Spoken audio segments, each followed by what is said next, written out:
بند ہے چل رہا ہے. بسم اللہ. رب اشرح لي صدري ويسر لي امري واحلل عقدة من لساني يفقهوا قولي. الحمد لله المبدئ المعيد الغني الحميد والصلاة والسلام على أشرف الأنبياء خاتم النبيين سيد المرسلين شفيع المذنبين سيد الأولين والآخرين سيدنا وحبيبنا نبينا وكريمنا ومولانا محمد صلى الله عليه وسلم عبده ورسوله بالهدى ودين الحق أرسله. أما بعد فأعوذ بالله من الشيطان الرجيم. بسم الله الرحمن الرحيم. ألا إن أولياء الذين آمنوا وكانوا يتقون لهم البشرى في الحياة الدنيا وفي الآخرة لا تبديل لكلمات الله. وفي موضع الآخر أعوذ بالله السميع العليم من الشيطان اللعين الرجيم يكاد زيتها يضيء ولو لم تمسسه نار نور على نور. آمنت بالله صدق الله العظيم. ببركة إن الله ملائكته يصلون على النبي يا أيها الذين آمنوا صلوا عليه وسلموا تسليما. اللهم صل على سيدنا وحبيبنا ومولانا محمد وبارك وسلم صلاة وسلاما عليك يا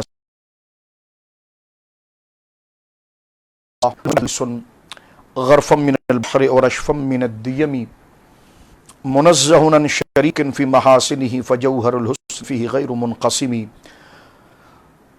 فمبلغ العلم فيه أنه بشر وأنه خير خلق الله كلهم. مولاي صل وسلم دائما سرمدا على حبیبک خیر الخلق کلہم. اللہ کی حمد و ثنا نبی محترم نبی معظم باعث تخلیق ارض و سما صلی اللہ علیہ وآلہ آلہ وصحبہ وبارک وسلم کی بارگاہ مقدسہ میں انتہائی محبت و عقیدت کے ساتھ تعریف اللہ وحدہ لا شریک کے لیے ہے. ماہانہ 11ویں شریف کے پروگرام کے انعقاد پر میں تمام عالم اسلام کو اور بالخصوص اس مجلس کی انتظامیہ بزم علم و دانش کے تمام محسنین اور اراکین اور اس بزم کے تمام عہدیداران کا بے حد مشکور و ممنون. ماہانہ 11ویں شریف کے اس پروگرام کو ختم قادریہ شریف کے ساتھ اپنے دوستوں کو شامل کیا اور دلوں کو زندہ کرنے العالمین بزم علم دانش کے ان تمام بھائیوں کو دوستوں کو نوجوانوں کو بالخصوص اس کے انعقاد پر ان تمام بزرگوں کو بے بہا برکت سعادت عزت عطا فرمائے اور جو انہوں نے اپنا مال اپنا وقت جو جد و جہد محض اللہ کی رضا کے لیے اس پیغام کو آگے بڑھانے کے لیے منعقد کی ہے اللہ بہترین جزا انہیں ان کے اہل خانہ کو اور جو مرحومین اس دار فانی سے رخصت ہو گئے ان کی بارگاہ کے اندر اور آنے والی نسل کو اور جملہ خاندان کے ہر فرد ہر بچے کو اللہ رب العالمین عطا فرمائے اور دیکھنے والے سننے والے اور بالعموم تمام امت مسلمہ اور سرکار دو عالم صلی اللہ علیہ وسلم کی امت کو اللہ رب العالمین جل وعلا اس کا وافر حصہ اور ہمیں اپنی آخری سانس تک اپنی توحید پر اور اپنے حبیب علیہ الصلوۃ والسلام کی رسالت اور دیے ہوئے عقیدے پر اللہ رب العالمین جل وعلا کامل فرمائے اور ہمارے دلوں کو ہر قسم کے شک اور ہر قسم کے وسوسے سے محفوظ فرماتے ہوئے شریعت کا جو طریق ہے جو اسباب کو ترتیب دے کر توکل کے راستے پر چلنا اور اللہ رب کے رشتے کو مضبوط کرنا. ہم کمزور لوگ ہیں یا الہ العالمین اپنے فضل سے ہمیں وہ منزل عطا فرما اور ہمارے سینوں کو مولا کریم شیطان کے وسوسوں سے اور بیجا اس کے وسوسوں کی یلغار جو تیری قدرت اور تیری ذات پر توکل سے ہمارے قدموں کو لرزہ کرتی ہے مولا کریم خناس کے ان وسوسوں سے ہمیں ہمارے بچوں اور تمام اہل ایمان کے سینوں کو محفوظ فرما. میرے دوستو بزرگوں ماہانہ 11ویں شریف ختم قادریہ شریف آپ کے سامنے بزم علم و دانش کے دوستوں نے پیش کیا جس میں آپ تمام شامل ہوئے. ناز شریف کا سلسلہ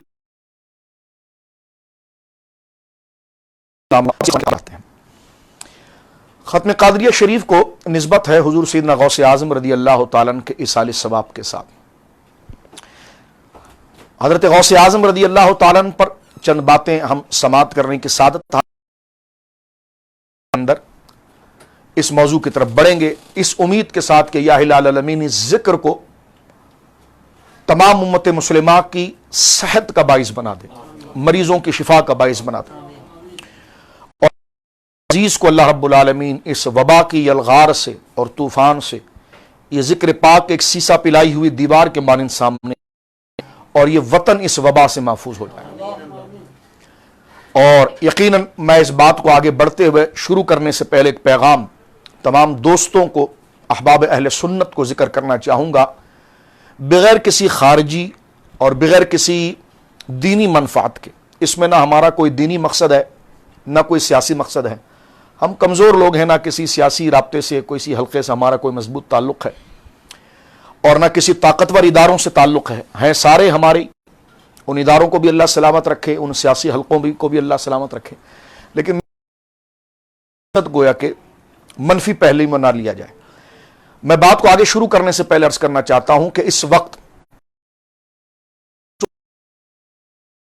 یہ آپ بہنوں کے ذریعے، بھائیوں کے ذریعے تمام مسلمانوں تک اس پیغام کو اپنے درجے میں صرف اللہ کی رضا کے لیے پہنچانے کی کوشش کی ہے کہ اپنی صحت کا خیال کریں۔ صحت کا خیال شریعت مطہرہ نے لازم کیا ہے۔ صحت کہ اگر بندہ، یعنی اللہ رب العالمین نے اپنے احکام کر دی ہے کہ ایک شخص اگر مریض ہو، اگر پانی وہ استعمال کرے، ظاہر سی بات ہے صفائی کے بغیر، طہارت کے بغیر تو وہ عبادت نہیں کر سکتا، لیکن وہ جنبی ہو جائے، جنابت اس کو ہو جائے، غسل اس پر واجب ہو جائے، لیکن وہ اپنی بدنی مرض کے اعتبار سے یہ طاقت نہیں رکھتا کہ اگر وہ پانی استعمال کرے، سخت سردی ہے، ٹھنڈا پانی سامنے موجود ہے، تو اگر وہ اس کو استعمال، یقین ہے کہ جناب جو ہے اس سے کوئی مرض لاحق ہو جائے گا، اس کے جسم کا کوئی حصہ مفلوج ہو جائے گا، اس کا مرض بڑھ جائے گا، اس کی جان پر بن آئے گی۔ اور یہ مشاہدہ بھی ہے، خدا شناس اور خدا ترس معالجین کا یہ مشاہدہ بھی ہے، حکم بھی ہے، تو شریعت مطہرہ پھر اس کو تخفیف دیتی ہے، اور اللہ اپنے احکام میں اس کے لیے آسانی کرتے ہوئے تیمم کا حکم دے دیتا ہے۔ اب آپ دیکھیے شریعت مطہرہ نے صحت کی قدر کو کس قدر رکھا۔ میں اور آپ سفر میں جاتے ہیں، سفر ایک مشقت ہے، چاہے جتنا کمفرٹ ہو، ذہنی طور پر بندہ ایک کمفرٹ محسوس نہیں کرتا۔ آج کا سفر تو بہت ہی لگژری اور آسان ہے، پہلے کا سفر تو بڑے سخت ہے، لیکن قیامت تک کا یہ حکم آ گیا قرآن میں کہ جو لوگ سفر کریں گے ان کی نمازوں میں قصر ہوگی، یعنی فرض نمازیں جو 4 رکعت ہے وہ 2 پڑھ لیں، رمضان مبارک کا روزہ رکھ لیں تو اچھا ہے، لیکن چھوڑ دیں تو ان کو اجازت ہے فرض نماز کے روزے۔ تو اب آپ دیکھیں صحت کو کس قدر شریعت مطہرہ نے مقدم رکھا ہے، لہذا اس کو اس تناظر میں دیکھا جائے کہ کرونا وائرس جو اس وقت پوری دنیا کو اپنے لپیٹ میں لے رہا ہے، میں مذہبی حلقے جو نمازی بچے ہیں، میری بہنیں، میں ان سے ہاتھ جوڑ کر عرض کرتا ہوں کہ یہ وائرس جو اس وقت ایک انتہائی صورت اختیار کر رہا ہے، اور اللہ معاف کرے روزانہ ہمارے شہروں کے قریب جگہ سے، مڈ سٹی سے جناب کیسز ریکمینڈ ہو رہے ہیں، سامنے آ رہے ہیں، تو میں یہ کہنا چاہوں گا کہ کرونا وائرس کے حوالے سے جو مشاہدات اور موجودہ اجماعی تجربات کے اعتبار سے جو احتیاطی تدابیر ہیں اس کو ملحوظ خاطر رکھیں، اور اگر اس پر حفاظتی امور پر قانونی ادارے ہوں یا سیاسی حلقے اس مسئلے کو بڑھانے سے روکنے کے لیے اگر کوئی حفظان صحت کے لیے تدبیر کر رہے ہوں تو خدا را اس کو مذہب سے مقابلہ نہ سمجھے۔ یہ وطن ہمارا ہے، یہ ادارے ہمارے ہیں، کوئی مسجد پر حملہ نہیں کر رہا، کوئی نمازوں پر حملہ نہیں کر رہا، تو خدا کے لیے اس کو ایک رنگ اس اعتبار سے بھی نہ دیا جائے، بلکہ حفظان صحت کے لیے جو علماء کے فتاوے آ چکے ہیں اور دیگر امور آ چکے ہیں، تو میں آپ حضرات سے پھر یہ عرض کروں گا کہ کوئی انتہائی اقدام، کوئی مزاحمت کا اقدام اور اپنے لوگوں کے ساتھ براہ راست ہو کر قانون کو ہاتھ میں لینا، یہ اہل سنت و جماعت کا کبھی مزاج نہیں رہا۔ لہٰذا میں یہ کہنا چاہوں گا کہ آپ تمامی حضرات اس احتیاط کو ملحوظ خاطر رکھیں اور اپنی گلی کوچوں کا خیال رکھیں، اور جو آپ کو اس حفظان صحت کے حوالے سے جو تدابیر دی جا رہی ہے اس میں آپ توجہ رکھیں. شریعت مطہرہ نے اس میں بے شمار وسعت عطا فرمائی. اللہ رب العالمین اس پیغام کو سمجھنے کی ہمیں توفیق عطا فرمائے. آج میں نے ایک تحریر بھی اس پہ جاری کی تھی اور اس میں یہ تھا کہ جناب ہم آگے بڑھ کر اپنے بچوں کو اور لوگوں کو مزید اس میں، اور ہمارے وہ علماء جو ریاستی اداروں سے مل کر جنہوں نے تجاویزات دی تھی، اس میں مقصد یہ تھا کہ ہمیں موقع دیا جائے کہ ہم اپنی قوم کو ایجوکیٹ کریں اور ان کو سمجھائیں. تو ایجوکیٹ کرنے کا، سمجھانے کا طریقہ مسجد کا ممبر و محراب ہے اور یہ براہ راست سلسلہ ہے. تو آپ کو ہم ایجوکیٹ کر رہے ہیں، سمجھا رہے ہیں کہ اپنی صحت کا خیال رکھیں اور صحت کے حفظ کے حوالے سے بے فضول بار بھٹکنا پھرنا، غیر ضروری گویا کہ ایکٹیویٹیز رکھنا، اس سے آپ پرہیز کیجئے. شریعت مطہرہ نے اس لیے حدیث پاک میں ہے، حضور نے فرمایا کہ تمہارے بدن کا تم پر حق ہے، تمہاری روح کا تم پر حق ہے، تمہارے بچوں کا تم پر حق ہے، تمہاری بیوی کا تم پر حق ہے.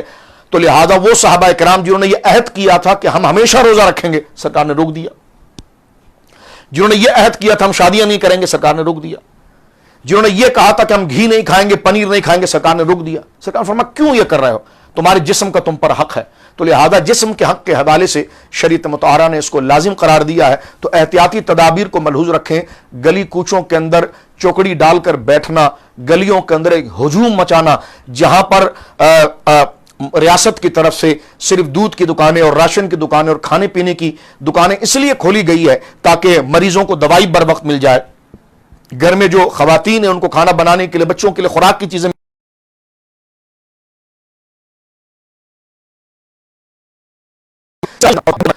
ایک پیک گہرام مچا ہوا ہے.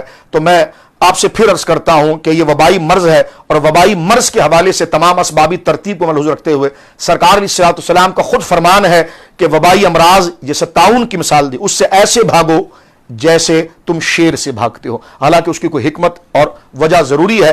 اور لا عدوہ دوائی مرض متعدی نہیں ہوتا، کسی کو لگتا نہیں، اس پر تفصیلی خطابات ہو چکے ہیں اور سمجھا دیا گیا ہے. تو لہذا اس مرض سے احتیاط ہی ہم پر لازم ہے اور روزمرہ ہمارے سامنے مشاہدات ہیں. اللہ رب العالمین ہر مریض کو صحت دے، شفا دے. اور جو لوگ صف اول میں آ کر زبانی جمع خرچ نہیں اقدام کر رہے ہیں اس کے لیے، چاہے وہ سیاسی حلقہ ہو، چاہے وہ معالجین کا حلقہ ہو، چاہے ادارے کے وہ لوگ ہوں جو قانون نافذ کر کے اس طریقے سے لوگوں کو، جن کے ہاتھ میں قانون نافذ کرنے کا اختیار ہے، وہ جبرن بھی لوگوں کو روک رہے ہیں. تو وہ صرف اس لیے روک رہے ہیں جس طرح کہ ماں بچے کو چھری لینے سے روکتی ہے کہ کہیں اپنے آپ کو زخمی نہ کر دے. بچہ چھوٹی سی چمک کو للچاتا ہوا، گیس جب آپ آن کرتے ہیں، چولہا آن کرتے ہیں تو بچہ دوڑتا ہوا جاتا ہے، تو ماں اس کو روکتی ہے اور بچہ یہ سمجھتا ہے یہ میرا بڑا دشمن ہے. لیکن آپ دیکھیں کہ ماں اس کے لیے محافظ نہ بنے تو اپنی وہ آگے کی زندگی کی منزل و مدارج کو نہیں چڑھ سکتا. تو لہذا یہ کفر و ایمان کی جنگ نہیں ہے، یہ پاکستان اور اسرائیل کی جنگ نہیں ہے. اس کو پاکستان اور بھارت کی جنگ کا رنگ نہ دیا جائے، اسے ایمان و کفر کا رنگ نہ دیا جائے. یہ احتیاطی تدابیر ہے، اس کا اسلام اور کفر سے کوئی، یعنی جنگ والی سے کوئی تعلق نہیں ہے.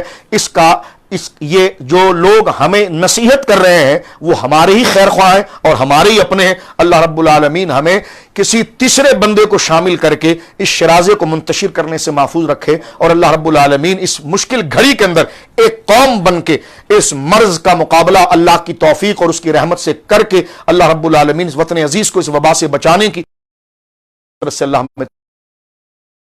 میرے دوستوں بزرگوں، اس کے بعد سے آگے چلتے ہیں. 11ویں غوث اعظم رضی اللہ تعالیٰ عنہ کے اصال ثواب کے حوالے سے دنیا سرکار غوث اعظم رضی اللہ تعالیٰ عنہ کی کرامت و عزت کو جانتی ہے. اولیاء کے سرخیل آپ ہیں. حضرت سیدنا امام حسن عسکری رضی اللہ تعالیٰ عنہ کے بعد صوفیہ کی اجماعی تعلیم کے مطابق ظہور سیدنا امام مہدی تک یہ جتنا ڈیوریشن اور زمانہ ہے، سمرہ کے اندر جو ہمارے آقا و مولا شیخ المشائخ اولاد امام حسین رضی اللہ تعالیٰ عنہ سرکار امام حسن عسکری رضی اللہ تعالیٰ عنہ کے بعد سے لے کر امام مہدی کے ظہور تک یہ زمانہ چاہے لاکھوں سال کا ہو، اس میں ولایت کا سب سے بڑا درجہ میرے اور آپ کے پیر بغداد کے پیر تعالیٰ عنہ کی ذات مبارکہ کو عطا فرمایا گیا ہے. کہاں عطا کیا گیا، کس طرح عطا کیا گیا؟ اب ظاہر سی بات ہے اس شک کی طرف پڑھنے سے پہلے یہ باتیں تصوف کے اصول کی ہیں، ایک اسپرچول تھاٹ آف اسکول کی ہے. جو اس طرف آنا چاہتا ہے یہ کیوں ہے، تو یہ اس قانون کی اصطلاح ہے. کوئی یہ کہے کہ جناب فلاں پرنسپل کیوں بن گیا، فلاں یہ کیوں بن گیا، تو آپ اگر اس تھاٹ آف اسکول کے شرائط اور پرنسپل کو قبول نہیں کریں گے تو آپ کو منصب سمجھ میں نہیں آئے گا. تو لہٰذا اگر آپ تصوف کو سمجھتے ہیں، تصوف ایک قرآن و سنت کے ایک عملی شکل ہے جو قرآن و سنت کے تحت ہے، روحانیت کا ایک پورا نظام جس کا اشارہ قرآن و سنت کے اندر موجود ہے، اس ترتیب کے محافظین جس کو امت نے اجماعی طور پر قبول کیا. جتنے بڑے محدثین اگر آپ دیکھیں، جتنے بڑے مفسرین اگر آپ دیکھیں، جتنے بڑے معلمین آپ دیکھیں، ان تمام نے جناب والا تصوف کو اختیار کیا، اور یہ صوفیہ کے ان معتبر لوگوں کے کہے ہوئے اصول ہے کہ جنہیں ہم ثقہ اور مستند تسلیم کرتے ہیں. آج میں ایک بات اور کرنا چاہتا ہوں کہ حضرات صوفیہ پر ایک اعتراض کیا جاتا تھا کہ جناب جو ہے کہ وہ یہ ہیں گوشت کھانا چھوڑ دیتے ہیں، پیاز کھانا چھوڑ دیتے ہیں، یہ تو ہندو مذہب ہے، یہ تو سادھوؤں کے ساتھ تشابہ رکھتا ہے. تو میں کہتا ہوں آج آپ نے ہاتھ ملانا چھوڑا کہ نہیں چھوڑا؟ آج آپ نے ڈاکٹر کے ان حفاظت پر غامدی صاحب آپ رہے ہیں تو اسلام نے تو ہاتھ ملانے کی دعوت دی تھی، آج آپ نے کیوں چھوڑا؟ تو آپ کا جواب یہی ہوگا کہ جب صورتحال ایسی بن جائے کہ ایک ایسی چیز جو ہے تو جائز لیکن موجودہ کسی خاص شکل کے اندر وہ ضرر کا باعث بن جائے تو اس کو حرام نہ جانا جائے، لیکن اس وقتی طور پر اس سے کنارہ کش ہوا جائے تو وہ شریعت مطہرہ میں حرام نہیں. جیسے شوگر کا مریض شوگر کو حرام نہیں کہتا لیکن اپنی صحت کی بقا کے لیے وہ اس کو اوائڈ کرتا ہے، پرہیز کرتا ہے. تو پرہیز کرنا اور ہے، اللہ کے حلال کردہ چیز کو حرام جاننا اور ہے.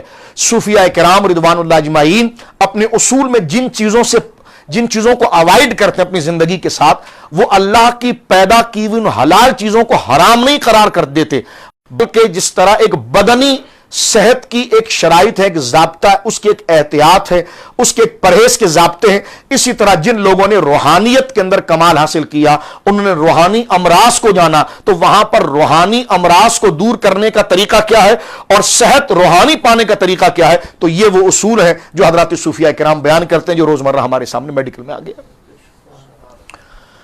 سرکار غوث اعظم رضی اللہ تعالیٰ، میں ایک جملہ کہہ کر آگے بڑھ جانا چاہتا ہوں خاص موضوع کی طرف جلدی سے، کہ سرکار غوث اعظم رضی اللہ تعالی عنہ کا دور مبارک 5ویں صدی ہجری ہے.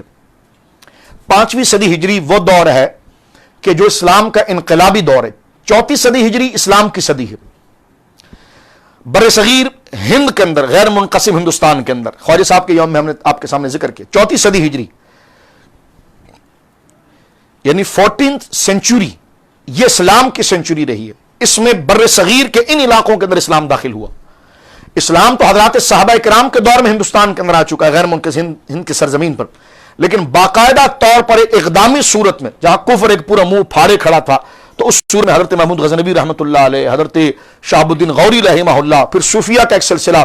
تو یہ 4 صدی ہجری اگر آپ دیکھیں تو اسلام کے پھیلاوے کی، چاہے وہ فقہ کی تعلیم کے اعتبار سے ہو، چاہے وہ تصوف کی تعلیم کے اعتبار سے، کہ دونوں ایک چیزیں ہیں، فقہ کی تعلیم علم ہے اور تصوف کی تعلیم تزکیہ ہے. تو ایک کتاب کے علم کے حوالے سے ہو، تزکیہ کے حوالے سے ہو. 4 صدی ہجری 4th سینچری جو ہے یہ ایک انقلابی صدی رہی ہے. میں طلباء سے عرض کرنا چاہتا ہوں کہ جس میں اسلام 4 دنگ عالم کے اندر دوبارہ اس طرح پھیلا ہے جس طرح سرکار دو عالم صلی اللہ علیہ وسلم نے اپنے دور کے اندر پھیلا ہے. تو لہذا اس کا کہنے کا مقصد یہ کیا ہوا، اس وقت بڑی بڑی خانقاہیں تھیں، بڑی بڑی یونیورسٹیاں تھیں، بڑی بڑی تعلیمی مراکز تھے، بڑے بڑے قابل باصلاحیت لوگ تھے. آج کے دور کی طرح قحط الرجال نہیں تھا کہ بینر لگا کر آپ کسی کو بھی مشہور کر دیں، 2 جملے اگر کسی کو بولنے آ جائے تو وہ بہت بڑا کہلائے. نہ، اس وقت واقعی میں علم کے ماہرین موجود تھے. حضرت غوث اعظم رضی اللہ تعالیٰ 5ویں صدی ہجری کے اندر آپ کی ولادت ہے، یعنی 470 ہجری. اور آج ضرورت اس امر کی ہے کہ ہمارے نوجوان اور امت جو ہے اسلام کو دوبارہ، اسلام کی تاریخ کو دوبارہ ریوائیو کرے تاریخ کے جامع کے اندر.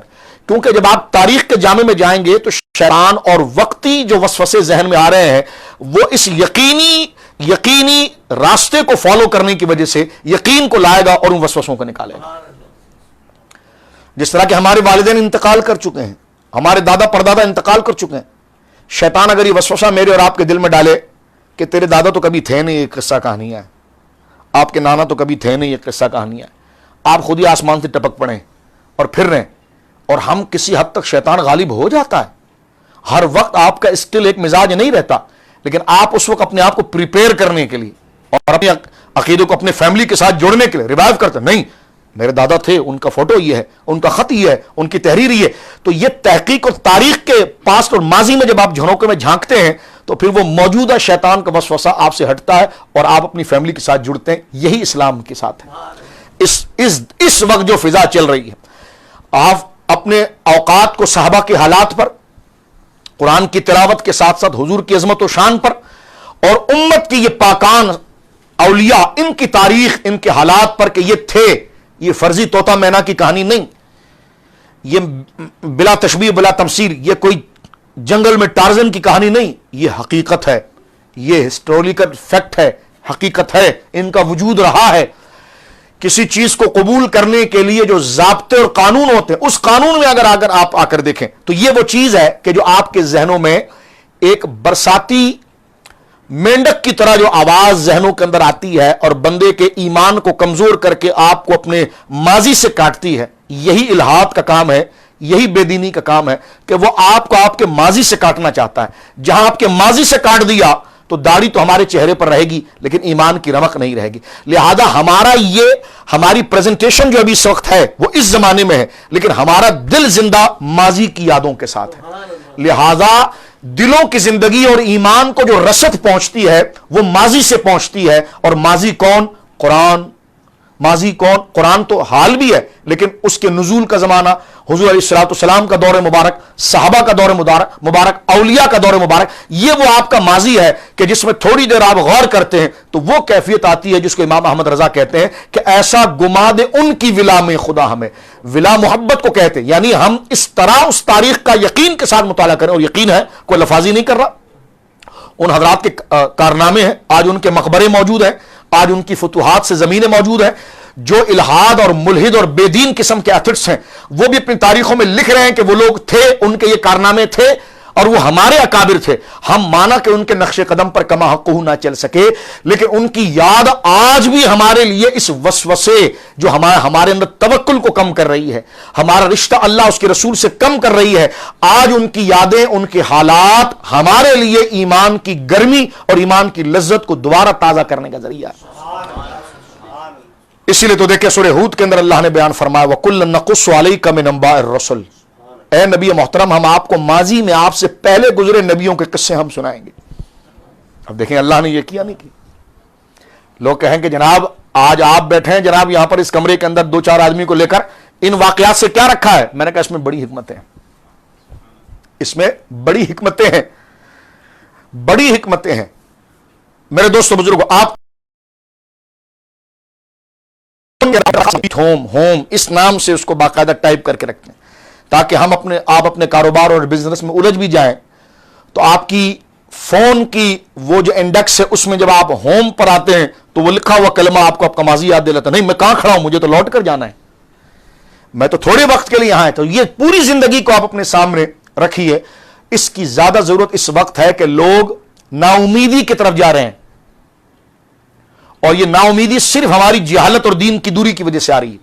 میں پھر بزم علم و دانش کے تمام دوستوں کو مبارکباد پیش کروں گا کہ آپ نے یقین کی اس لذت کو تازہ کرنے کے لیے درس رکھا ہے.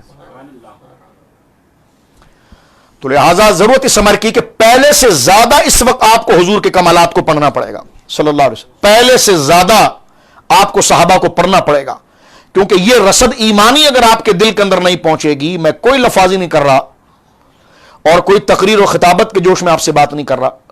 ایمان سب سے قیمتی چیز ہے، اور دل کا نام ہے عربی میں قلب. قلب قبلہ کہتے ہیں پلٹنے والی چیز کو. میں اس پر آپ کی خدمت میں بات عرض کر دوں. ہمارے مولا سرکار امام جعفر صادق رضی اللہ تعالیٰ غسل خانے میں غسل فرما رہے تھے، اور اندر سے آپ نے اپنے خادم کو غسل کرتے ہوئے اندر سے آواز دی. جب آپ نے غسل فرما لیا، باہر نکلنے کا وقت ہے، تو آپ نے اندر سے آواز اپنے خادم کو دی کہ وہ میری فلاں قیمتی چادر، اس دور میں کیا اونٹ چادر یہی چیزیں قیمتی تھی، فرما جو میری قیمتی چادر ہے نا وہ اٹھا کر فلاں جگہ صدقہ کر دے، فلاں جگہ صدقہ کر دے. جب باہر تشریف لائے تو خادم نے پوچھا حضور یہ بات تو آپ باہر بھی کر سکتے تھے؟ فرما نہیں، فرما خیال اندر آ گیا تھا، اور دل ہے کہ پلٹ جاتا ہے. جس جوش سے خیال اندر آیا تھا اللہ تو آپ کو ثواب آپ کے اس نیت پر دے گا نا جہاں پر دل جمع تھا. فرمایا مجھے اس غریب کی غربت اور میرے چادر کی قیمت سامنے تھی اور میرا دل بھر آیا کہ اس غریب کی مدد ہونی چاہیے. فرمایا آپ نے انکساری فرمائی، ورنہ سرکار امام جعفر صادق آپ نے انکساری فرمایا باہر آنے سے میرے دل پر وہ غلبہ، شوق اللہ کی راہ میں دینے کا اس گراف پر شاید نہ رہتا جس درجے میں وہاں پر تھا. تو میں اندر سے ہی کہہ اٹھا کہ جناب وہ میرا سامان جو ہے باہر دے دو، کیونکہ جیسی آپ کی دل میں اللہ کی محبت کا غلبہ جتنا زیادہ ہوگا اس ایک کام پر اجر بھی اتنا زیادہ ہوگا.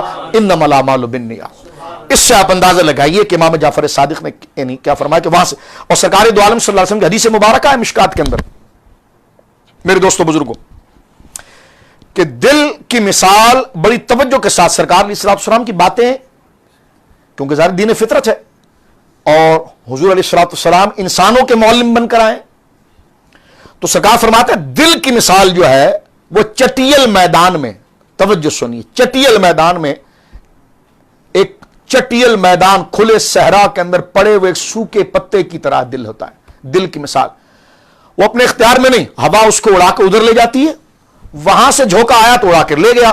تو یہ ہمارے دل کی مثال حضور نے دی ہے کہ جیسا خیال جیسی صحبت ملی وہ ادھر مڑ گیا، جیسی خیال جیسی صحبت ملی ادھر مڑ گیا. تو آج ہر جگہ پر کورونا وائرس سے خطرے کا الارم بج رہا ہے، ضروری ہے، لیکن یہ بہت حساس وقت ہے کہ ہم اپنے آپ کو بیلنس رکھیں. سرے سے اس احتیاط کو بروئے کار نہ لائیں، یہ بھی غلط بات ہے، اور ایسا لے کر آئیں کہ بس یہ ماسک ہی بچائے گا، یہ گلوز ہی بچائے گا. خدا کی قدرت باہرہ اور اس کی غالبہ اور اس کی قوت نافذہ کے لیے یقین کم ہونے لگے، یہ بھی بربادی ہے. تو لہذا اس وقت مومن دو دھاری تلوار کے اوپر ہے، کیونکہ حالات لوگ مرتے ہوئے سامنے نظر آ رہے ہیں، اللہ محفوظ فرمائے. وبا پھیلتی ہوئی نظر آ رہی ہے، مضبوط سماجی لوگ، سکہ لوگ، علماء ہمارے سامنے بات کرتے ہوئے نظر آ رہے ہیں. تو یقین ہم سینیٹائزر سے ہاتھ لے رہے ہیں، صابن سے لے رہے ہیں، گھر میں رکے ہوئے ہیں، گلوز پہنے ہوئے ہیں. ایک طرف تو یہ نہ کریں، یہ بھی غلط ہے، کرنا ہے، لیکن سب کچھ ذہن پر شیطان یہ بھی کرتا ہے کہ پھر آپ بتائیے جناب یہ نہیں پہنے گا تو مر جائے گا. اس میں ذہن یہ آتا کہ پھر تو اللہ کی قدرت کیا معطل ہو گئی معاذ اللہ. یہ شیطان وسوسہ ڈالتا ہے. تو اس وقت بیلنس رہنے کا طریقہ کار کیا ہے کہ ان سچی باتوں کے ساتھ، اس حقیقی ہدایات کے ساتھ جو قرآن و سنت کی ہدایات ہیں، اس کے ساتھ ہم اپنے ایمان کو رسد پہنچاتے رہیں. ایمان کے سوکھنے والے پودے کو سوکھنے نہ دیں، اس میں ایمان اور یقین کا اور یاد مصطفیٰ صلی اللہ علیہ وسلم، یاد صحابہ، یاد اولیاء کا پانی گراتے رہیں تاکہ وہ ایمان کا درخت اسی طرح سرسبز رہے جس کے سائے میں ہم سکون کا سانس لے سکیں. تو لہذا اور رہا آگے ہم انشاءاللہ درس کا سلسلہ جاری رکھیں گے. ایتھٹس اور ملحد اور بے دینوں کا اس میں کوئی جو ہے کہ وہ دخل نہیں ہے. غور تو ان لوگوں کو کرنا چاہیے کہ جنہوں نے میرا جسم اور میرے بدن میری مرضی کی بات کی تھی، آج دیکھیے وہ خود جسم کو ڈھانپنے پر مجبور ہیں. جنہوں نے سکارف کو پھاڑ کر پھینکا تھا، جنہوں نے نقاب کو حرام قرار درجے تک لے گئے اور اس پہ سزائیں دی تھیں، آج ان کو خود اپنا منہ چھپانا پڑا.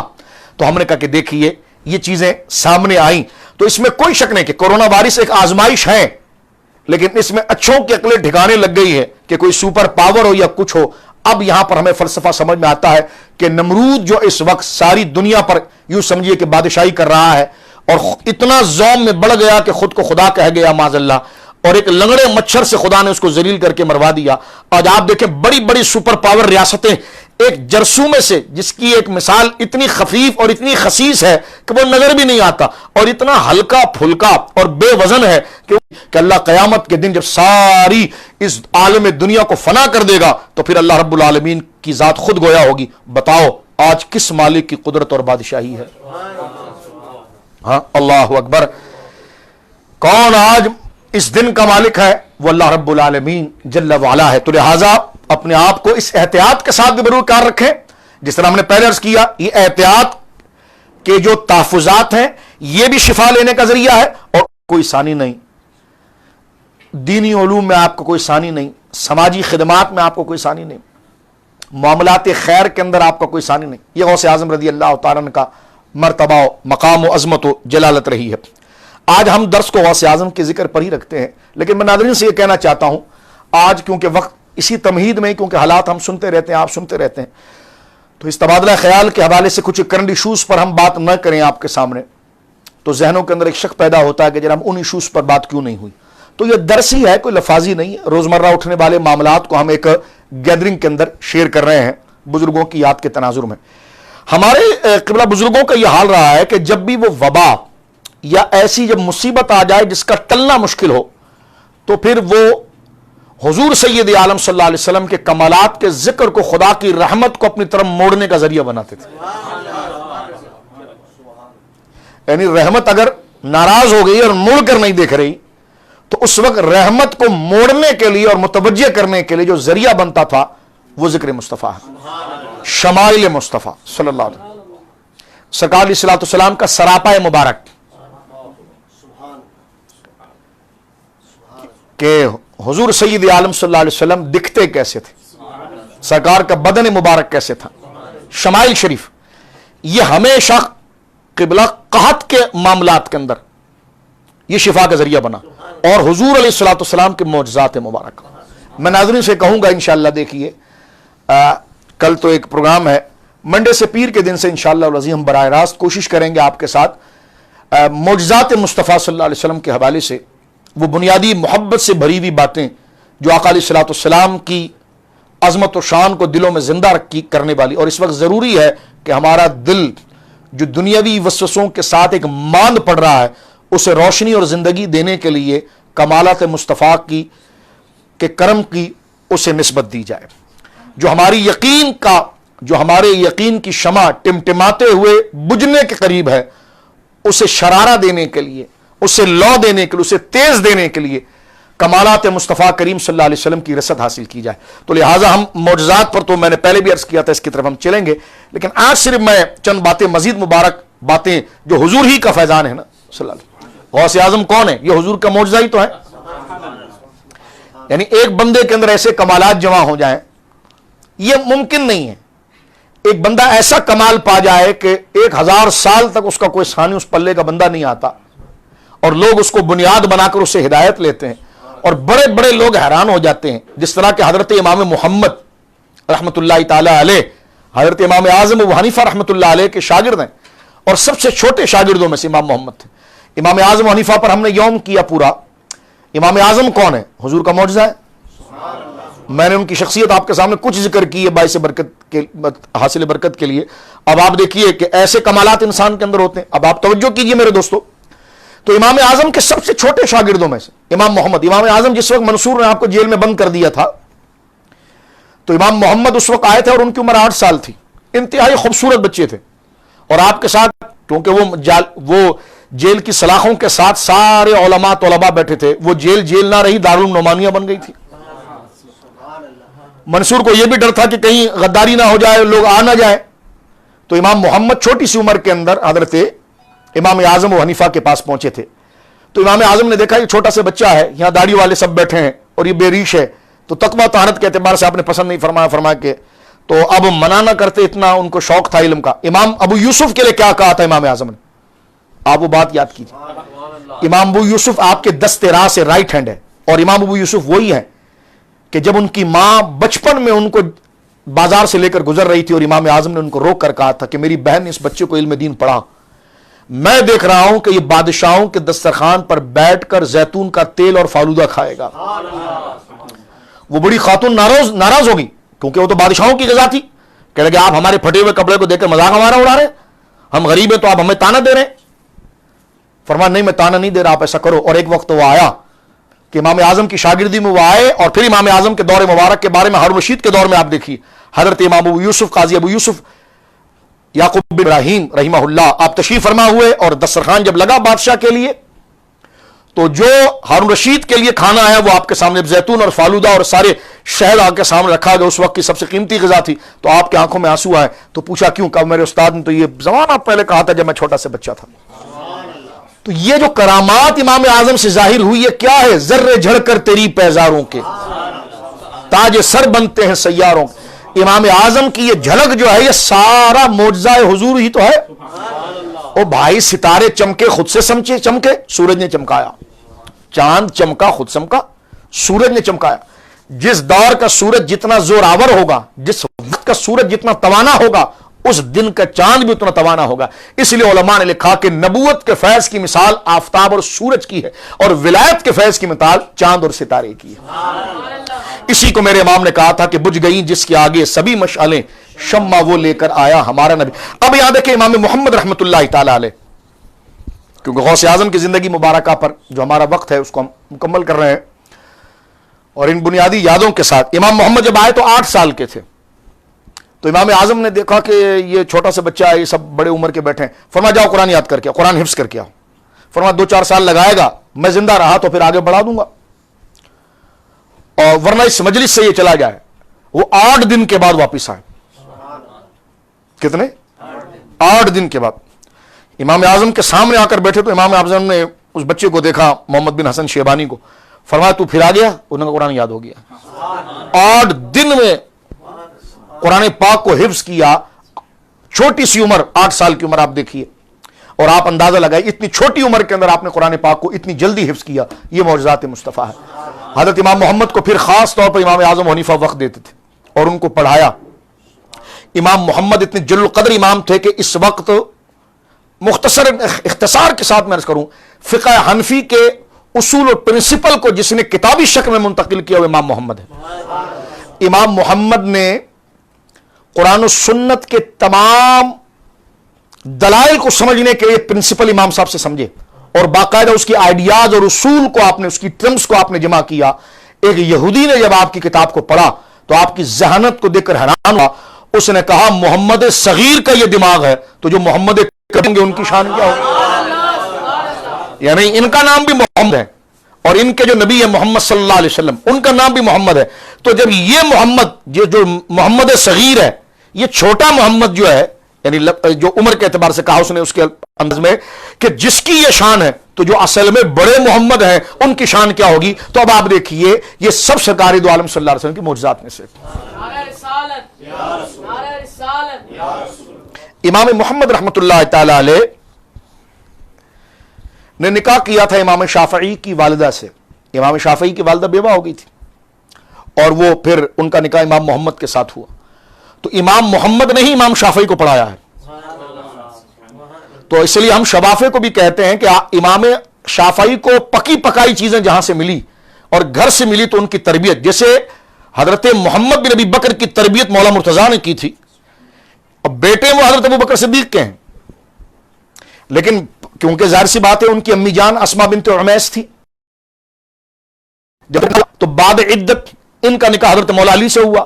جو مولا علی سے ہوا تو محمد جو تھے وہ چھوٹے تھے، حضرت ابو بکر کے بیٹے، تو وہ حضرت مولا مرتضیٰ کے گھر میں ہی پلے اور بچوں کی طرح آپ نے ان کو پالا. تو اسی نصیب پر آپ دیکھیے کہ امام شافعی ہاشمی ہے، ان کی والدہ جب بیوہ ہوئی تو ان کا دوسرا نکاح امام محمد کے ساتھ ہوا، اور امام محمد کے پاس امام شافعی کا بچپن گزرا. امام شافعی کو فقہ کی سمجھ وہ حضرت پڑھائی. اب آپ دیکھیے کہ لمبا سلسلہ میرے دوستوں بزرگوں یہاں پر آتا ہے. اب بات کو ہم تھوڑا اختتام کی طرف لے جاتے عرض کرتے ہیں کہ غوث اعظم رضی اللہ تعالی 5ویں صدی ہجری، کیونکہ ان شخصیات کو مختلف ڈائریکشن، مختلف زاویے سے آپ کو سمجھنا پڑے گا اور دیکھنا پڑے گا تاکہ آپ کی قوت ارادت مضبوط ہو جائے، تحقیق کے معاملے میں مضبوط ہو جائے. غوث اعظم پر اللہ کا اتنا کرم تھا کہ ایک شخصیت کا مشہور ہونے، کسی بھی شخصیت کی اگر آپ بائیوگرافی لکھتے ہیں، اس کی سیرت لکھتے ہیں، تو اس کی سیرت کے کئی پہلو ہیں. ایک تو اس کی اپنی ذات ہے، وہ تو بعد میں، پہلے اس کا خاندان ہے،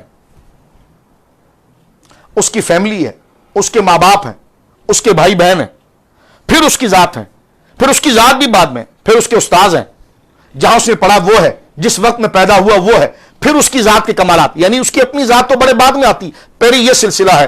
غوث اعظم رضی اللہ تعالیٰ پر اللہ نے یہ کرم کیا دربار اولیاء کے اندر کہ ایک انسان کو کمال کے اعتبار سے اگر آپ دیکھیں تو جتنی جہتیں اس کی بنتی ہے، اپنے درجے کے اندر غوث اعظم کو اللہ نے ہر طریقے سے ممتاز کیا. آپ کا نسب پاک اگر آپ دیکھیں، خاندان اگر آپ دیکھیں، اپنا گھر دیکھیں، اپنے والد کا تقوی دیکھیں، آپ کی امی جان کا تقوی اگر آپ دیکھیں، آپ کے نانا جان کا تقوی دیکھیں، آپ کے دادا جان کا تقوی دیکھیں، آپ کی پھوپھی جان کا تقوی دیکھیں، آپ کے گھر کے اندر کا ماحول دیکھیں، شریعت مطہرہ کی پابندی دیکھیں.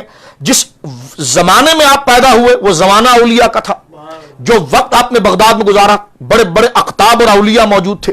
جب گھرانہ اتنا بڑا تقوی و طہارت والا ہے، مثال کے طور پر آپ غور کریں کہ ہمارے شہر میں بدکاری کے اڈے گنتی کے ہوں اور اکثریت ماحول ہی دین اور اخلاق کا ہو اور ہمارا گھر بھی اخلاق کا ہو، تو میں یہ سمجھتا ہوں کہ دیکھیے 90.9% ایسی شخص بن جاتی ہے صورت کہ بندہ گمراہی سے بچتا ہے، وہ چیز تک اپروچ ہی اس کو نہیں ہو پاتی۔ لیکن کہنے کا مقصد یہ ہے کہ پھر اس میں ساتھ میں خدا اپنی جانب سے محض اپنے فضل سے یہ فضل کر دے کہ اس کی روح اور طبیعت کو پہلے سے اتنا پاک کر دے کہ اس کے سامنے گناہ کے کام بھی اگر ہوتے ہوں تو اس کی توجہ اس نہ پڑے۔ تو غوث اعظم کو خارجی اور ظاہری ماحول کے ساتھ ساتھ اللہ رب العالمین نے فکر کی اس پاکیزگی کے ساتھ پیدا کیا تھا کہ آپ کو کہا گیا کہ آپ مدرزات ولی تھے، یعنی آپ پیدا ہوئے تو چاند کے مسئلے پر جب اختلاف کھڑا ہوا تو یعنی پہلے رمضان مبارک تھا، اور دیکھیے کہ آپ اپنی ماں کی گود کے اندر موجود ہے، اور یہ کرامت علماء نے متواتر نقل کی ہے، اپنی والدہ ماجدہ کا آپ نے دودھ نہیں پیا، اور وہ چیز والدہ بھی اس بات کی طرف تھی، انہوں نے بھی اپنا روزہ باقی رکھا، اور جب دن کا وہ وقت آ گیا جو وقت استوا سے پہلے کہ جس میں روزے کی نیت ہو سکتی ہے، اس وقت سے پہلے پتا چل گیا فلاں جگہ سے کہ جناب چاند ہوا تھا، لیکن غوث اعظم کو گود میں کیسے پتا چل گیا کہ چاند ہوا تھا؟ تو آپ اندازہ لگائیے کہ جہاں دیگر اور ہدایت کے ذرائع اپنی جگہ پر ہے، لیکن اللہ نے خاص ایک فضل یہ بتایا، کرم فرمایا کہ ان سے اللہ رب العالمین نے وہ نسبت اپنے ذکر کی قائم کر دی کہ جو اللہ رب العالمین انبیاء سے کرتا ہے، اور یہ انبیاء کے کرم اور تتبع کے اندر اولیاء کو جو عطا کیا جاتا ہے، ان کے تتبع میں جو عطا کیا جاتا ہے، وہ یہاں پر موجود تھی۔ اب یہاں پر دیکھیں، اگر قادیانی یہ بات کریں کہ مرزے کو اس لیے نبی مانا جائے کہ وہ فنا فی الرسول تھا، فنا فی الدین تھا، پہلی بات تو جھوٹ دعویٰ ہے۔ ہم نے کہا اگر کسی کا فنا فی الرسول ہو جانا صلی اللہ علیہ وسلم، حضور کا بہت بڑا عاشق ہو جانا، حضور علیہ الصلوۃ والسلام کا متبع ہو جانا، یہ دلیل بنے اس بات کی کہ اس کو نبی بنا دیا جائے، تو میں نے کہا غوث پاک کی اس سے بڑی کرامت کس کی ہوگی؟ غوث پاک تو بعد میں، حضرت ابوبکر صدیق کو دیکھ لیں آپ، حضرت مولا مرتضیٰ کو دیکھ لیں آپ، ان سے بڑا متبع سنت کون تھا؟ ان سے بڑا عاشق رسول، جن کے بارے میں ان کے تقوی و طہارت اور متبع اور وفادار ہونے کا ذکر قرآن کر رہا ہو، لیکن وہ بھی غلام ہی رہے، نبی نہ بنے، تو جب اعلان خاتم النبیین ہو گیا تو یہ اعلان ہو گیا کہ حضور علیہ الصلوۃ والسلام کے بعد کوئی نبی پیدا ہی نہیں ہوگا، اور حضور نے یہی فرمایا کہ میرے بعد میرے دین کا کام میرے خلفاء اور نائبین کریں گے۔ تو آپ اندازہ لگائیے کہ دین کے تحفظ کے لیے اللہ نے جن سے کام لیا ان میں حضرت غوث اعظم کی شخصیت ہے۔ غوث اعظم رضی اللہ تعالیٰ اپنے خاندان کے حوالے سے اگر آپ دیکھیں تو امام حسن مجتبی رضی اللہ تعالیٰ کے شہزادے ہیں، یعنی مولا مرتضیٰ کے بیٹے امام حسن ان کے شہزادے ہیں۔ اپنے والد کی طرف سے آپ امام حسن کی طرف جاتے ہیں، اور اپنی والدہ کی طرف سے آپ امام حسین کی طرف جاتے ہیں رضی اللہ تعالیٰ عنہما، اور یہ علماء نے لکھا ہے کہ 10 یا 11 پشتیں ہیں، سلسلے ہیں کہ جس میں غوث اعظم رضی اللہ تعالیٰ حضرت امام حسن مجتبی رضی اللہ تعالیٰ عنہ وردہ عنہ کی ذات مبارک تک پہنچ جاتا۔ حضرت امام حسن مجتبی حضرت علی المرتضیٰ رضی اللہ تعالیٰ عنہ کے بڑے شہزادے، سرکار علیہ الصلوۃ والسلام کے وہ نائب کہ سرکار نے اپنے وصال مبارکہ کے وقت یہ فرمایا تھا زہرا پاک سے کہ زہرا مجھ سے رب نے یہ خاص یہ احسان کیا، اور مجھے خدا نے یہ بشارت عطا فرمائی کہ فاطمہ خدا تجھے تیری اولاد کو، اور ایک روایت میں جو تیری اولاد کا احترام کرے اس کو اللہ عذاب نہیں دے گا۔ اور یہ بھی حدیث مبارکہ کے اندر موجود ہے واضح طور پر کہ سرکار علیہ الصلوۃ والسلام نے سیدہ زہرا پاک کو اپنے وصال کے وقت یہ بات بولی ہے، اور یہ بات ذکر فرمائی کہ زہرا اللہ رب العالمین نے میری شجاعت اور میری بہادری اور میری دلیری جو ہے وہ تیرے بیٹے حسین کو دی ہے، اور میرا حلم اور میرا برداشت، میری متانت، میرا تدبر اور میری بردباری جو ہے وہ اللہ نے تیرے بیٹے حسن کو دی ہے۔ اب آپ دیکھیے، اور دوسری حدیث مبارکہ جو حضرت مولا مرتضیٰ سے خود ہے کہ حضرت سیدنا امام حسن اپنے سر سے لے کر سینے تک بالکل حضور کے ہو بہو تھے، اور حضرت امام حسین سینے سے لے کر پاؤں تک بالکل حضور علیہ الصلوۃ والسلام کی طرف۔ اور اب آپ دیکھیں بدن بھی تقسیم کیسے ہوا، یعنی سر سے لے کر سینے تک امام حسن بڑے بیٹے، اور امام حسین کے بڑے بھائی سیدہ زہرا پاک مولا مرتضیٰ کے بڑے بیٹے، سر سے لے کر سینے تک حضور سے مشابہ ہیں، بالکل حضور کی طرح۔ سینے مبارکہ کی چوڑائی، کندھا مبارک، چہرہ مبارک، بینی مبارک، چشم مبارک، گوشہ مبارک، لبہائے مبارک، رخسار مبارک، جبین مبارک، عین حضور کے مطابق۔ اور امام حسین رضی اللہ تعالیٰ عنہم اجمعین وہ سینے سے لے کر پاؤں تک اب آپ دیکھیں جسم کی تقسیم کیسی ہوئی، اور میں آپ سے عرض کرنا چاہتا ہوں، مجھے دیکھیں، ایک سر سے لے کر سینے تک اور ایک سینے سے لے کر پاؤں تک حضور علیہ الصلوۃ والسلام کے مشابہ ہے. اور حضور نے کیا فرمایا کہ زہرا، میری شجاعت اور بہادری اللہ نے تیرے بیٹے حسین کو دی ہے، اور میری بردباری اور میری برداشت، میرا حلم، میری بردباری اور میرا وقار.